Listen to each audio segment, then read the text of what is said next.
നബി സല്ലല്ലാഹു അലൈഹി വസല്ലം പറയുന്നത്, സമ്പത്ത് അള്ളാഹു അവന് ഇഷ്ടമുള്ളവർക്കും കൊടുക്കും, ഇഷ്ടമില്ലാത്തവർക്കും കൊടുക്കും. ഫിർഔനിനെ അള്ളാഹുവിന് ഇഷ്ടമല്ല, എന്നാൽ ഫിർഔനിന് സമ്പത്ത് അള്ളാഹു കൊടുത്തിട്ടുണ്ട്. ഖാറൂനിനെ അള്ളാഹുവിന് ഇഷ്ടമല്ല, പക്ഷെ ഖാറൂനിന് അള്ളാഹു സമ്പത്ത് കൊടുത്തിട്ടുണ്ട്. സമ്പത്ത് അള്ളാഹുവിൻ്റെ ഇഷ്ടമുണ്ട് എന്നതിൻ്റെ അടയാളമേ അല്ല. എന്നാൽ ദീന് അള്ളാഹു അവന് ഇഷ്ടപ്പെട്ടവർക്ക് മാത്രമേ കൊടുക്കുകയുള്ളൂ എന്ന് റസൂലുള്ളാഹി സ്വല്ലല്ലാഹു അലൈഹി വസല്ലം.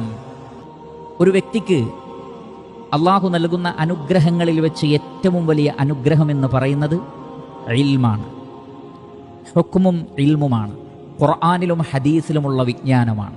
അതാണ് ഏറ്റവും വലിയ അനുഗ്രഹം എന്ന് പറയുന്നത്. മൻ യുരിദില്ലാഹു ബിഹി ഖൈറൻ യുഫഖിഹു ഫിദ്ദീൻ. അള്ളാഹു ഒരാൾക്ക് ഖൈർ ഉദ്ദേശിച്ചാൽ മതത്തിൽ അറിവ് നൽകും, മതത്തിൽ വിജ്ഞാനം നൽകും. അതൊരാളുടെ ഖൈറിൻ്റെ അടയാളമാണ്. ദുനിയാവ് നൽകുമെന്നല്ല പറഞ്ഞത്, മതത്തിൽ അറിവ് നൽകുമെന്നാണ് പറഞ്ഞത്.